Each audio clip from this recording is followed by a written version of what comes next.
Hello, everyone. Welcome to BizzTalk World Talk Show presented by Clickaway Creators. Today, we have Mr. Rami Zahran with us.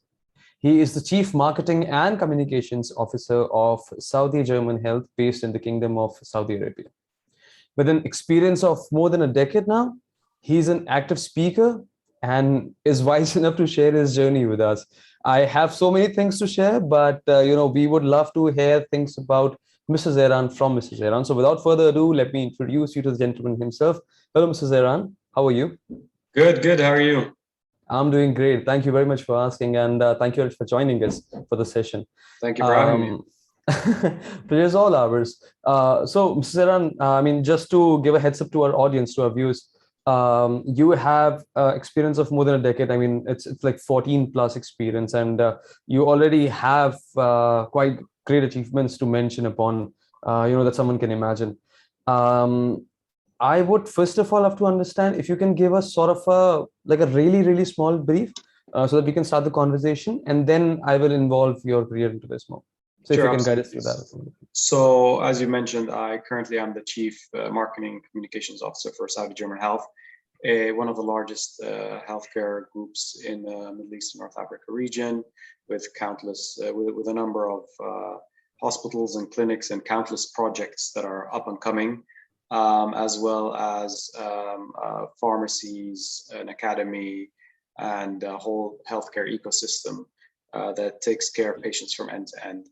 I previously have also worked in healthcare in other hospital groups in Dubai and in Abu Dhabi. I've also worked in one of the world's top advertising agencies. That's where I started off my career at Leo Burnett, looking after automotive mainly, and as well as I had a sports-related account. Yeah, I've have a variety of experience, but mainly in advertising and communications, in marketing and in branding and events and CRM. Great. Then it's a good start for the conversation. I mean, to have a heads up about your profile. You are right now sitting at a very high of the hierarchy in the organization, so as to mention. You must have handled great teams, I mean, great size teams, and dealing with people is now a new task these days. So what are your methods of team or people management, if I may ask? Yeah, so by the way, one thing I forgot to mention is that I also used to look after digital marketing at some point in my past career. So I also have so I've worked quite a bit on digital, so I'm very passionate about that, and you'll hear that hopefully today. So what is my sort of philosophy on dealing with people? I feel that when it comes to people, today's world is very different than, let's say, the way things were a couple of generations ago. Today's world, you have to have a much more open relationship with your team members, a relationship built on trust and respect, rather than fear and sort of an autocratic method, which may have worked in the past, and it may have been needed in the past because different times, different mentalities, particularly if you think about the history of the last couple 100 years and how businesses were developed after certain whether we talk about the Great Depression or World War I, World War II, where the mentality was that of a much rougher mentality, much tougher. So our previous generations of people were used to much more hardships. So there was a way of approaching management, approaching people that was very different than it is today.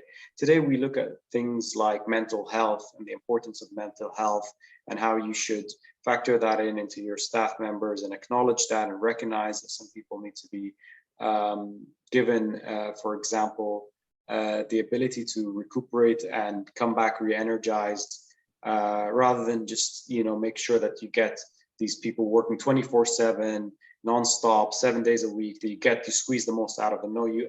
You know that in today's world, that when you give people the opportunity to re-energize, recharge, they come back stronger and they give you much more. And as well, when you do give them these opportunities to recharge, recuperate, they that sort of, it might be a subtle gratitude, or it might be also a just they're more engaged because they know that they have the opportunity.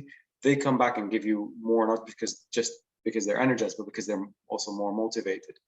At the same time, it's important to establish open relationships with your team, speak to them. It's important to listen to their needs, to allow them to challenge you, that it's not just about your way and your ideas, that they can come with another perspective and they feel open enough to do that, because that's how creativity is built. When you give people the opportunity to not be afraid to voice their to voice their opinions and their thoughts, that's how you build creativity. That's how you create innovation.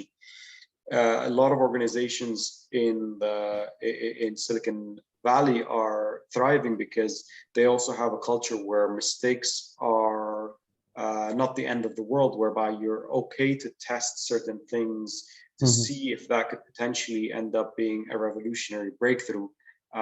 Otherwise, it might fail, and it might be a costly fail. But at the end of the day, from some of those failures, a huge success will come. So that kind of approach to allowing people to try and take and make mistakes is one, again, of openness and allowing people to be creative. So I would really, and I would add, in addition to that, is to empower people to take on decisions and not micromanage. That is something that you sort of, it does two things. One, it motivates the person and it allows them to learn from their own mistakes. It allows them to grow. And two, it helps you be able to focus on certain areas because there's somebody who's responsible for something that you would have been micromanaging and taking a lot of your time and your efforts.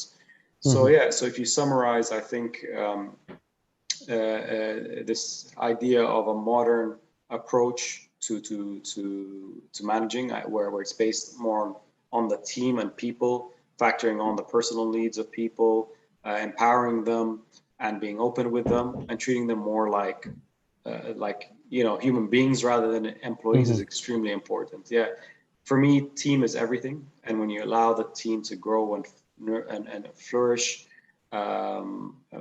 by doing these things, you'll get exceptional results. That's very beautifully put. I mean, if I have to, continue this discussion from a business standpoint, you talk about Silicon Valley, where mistakes are not the end of the journey.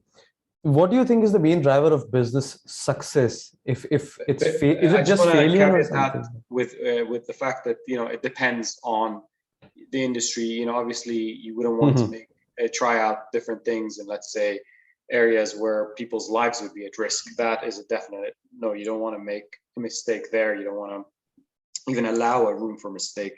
I'm talking about areas where there's opportunity for R&D, where you can trial something out, and if it doesn't work the way it's intended, that it's acceptable because it hasn't had huge repercussions on people's life or even financial implications that could put a business out of business.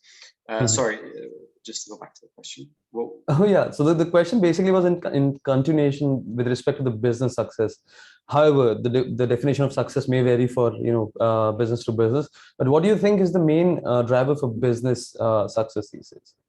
Yeah, I think the main driver to business success is being able to have that sort of so many factors. But I think where it starts is having a core purpose where you know who you are as an organization very, very well. I think there's multiple factors, but I think if you are asking me for one, and if it comes down to where there's been companies who've been successful and others haven't, it's their core purpose. It's a clearly defined core purpose that the organization builds from the beginning and carries away through their organization's lifespan.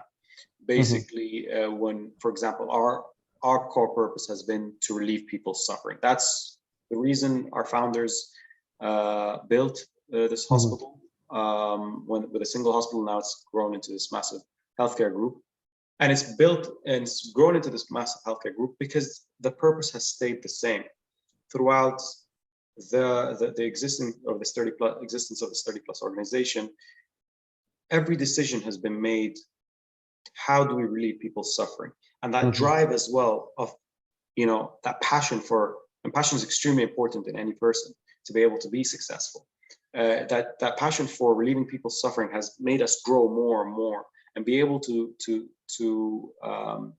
be able to be successful in the areas in the area of healthcare.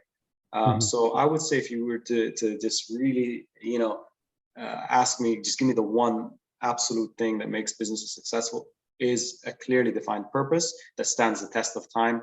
And that is what differentiates companies who kind of do a little bit of everything and have no clear direction and no purpose, from the ones that are successful because they have a very clear and defined purpose that they're passionate about, and they pursue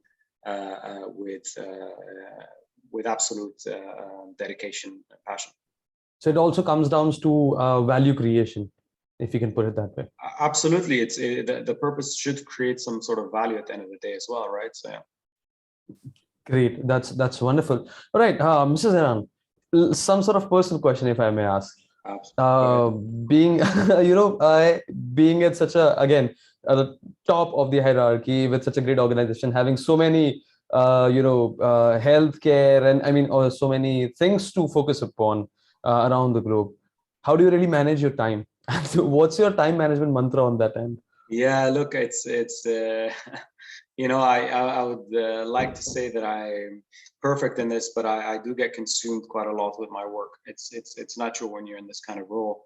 You do get consumed where you're thinking of work at work, you're thinking of work after work, you're thinking of work in your sleep, you're thinking of work on the weekend, you're doing work on your weekend, you're doing work in between the hours of sleep, that you wake up a little bit, you think about work, you think about an issue, and you're constantly thinking, because this position requires a lot of results to be delivered at the end of the day, and I'm responsible for a large group of people. I'm talking about 40 plus people, if not more, plus a whole department within a business. You're going to be thinking about it all the time. How do I try and manage work? As I mentioned, but when you empower people, so let's say I have 20 tasks, just as an example, I definitely have a lot more than that. But when you have 20 tasks, and if you were to take on all those tasks yourself, you would neither be able to do it well, because you're splitting your thoughts into 20 different tasks. You're splitting your time. You won't be able to deliver them on time because you're splitting your time into 20 different tasks. And at the same time, maybe you're not an expert in some of these tasks. So those tasks could have been done better. So how do you resolve that? You delegate. You delegate and you empower and you trust. Trust is extremely important in business. That you can clearly give somebody a task with clearly defined outcomes and deadlines, and that you just leave them to get on with it. They can figure it out. They can develop it. And of course, you're there to mentor them and guide them. I strongly believe in, going back to your first question, and mentorship and guidance is extremely important. So open door policy, being able to address all their needs, as I mentioned, be open, but at the same time, let them run with it. Let them come up with their own decisions. And I think that's one way you can help your time management, is when you've allowed others to run certain areas that you would be consumed by if you took on every single task. That's one way you can alleviate, and you can focus on certain things that you don't have time for, which are the important things when it comes to your role. So for example, for me, the strategic part of building a strategy, making sure that is aligned across all our assets, that is an extremely important role that I wouldn't have time for if I was micromanaging and doing those 20 tasks. And it allows me to focus, when I'm focused, to do that job that much better.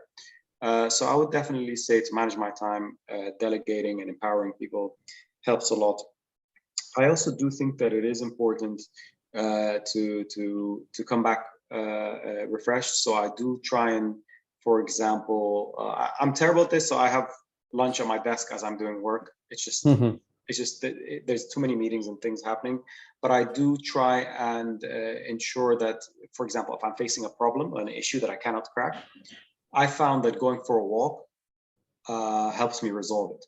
So taking a little bit of time throughout the day to go for a walk, think of the problem in a different way, different perspective, change my environment, change my atmosphere, rather than stay chained to a work desk, I think is extremely important to be able to get up and do that.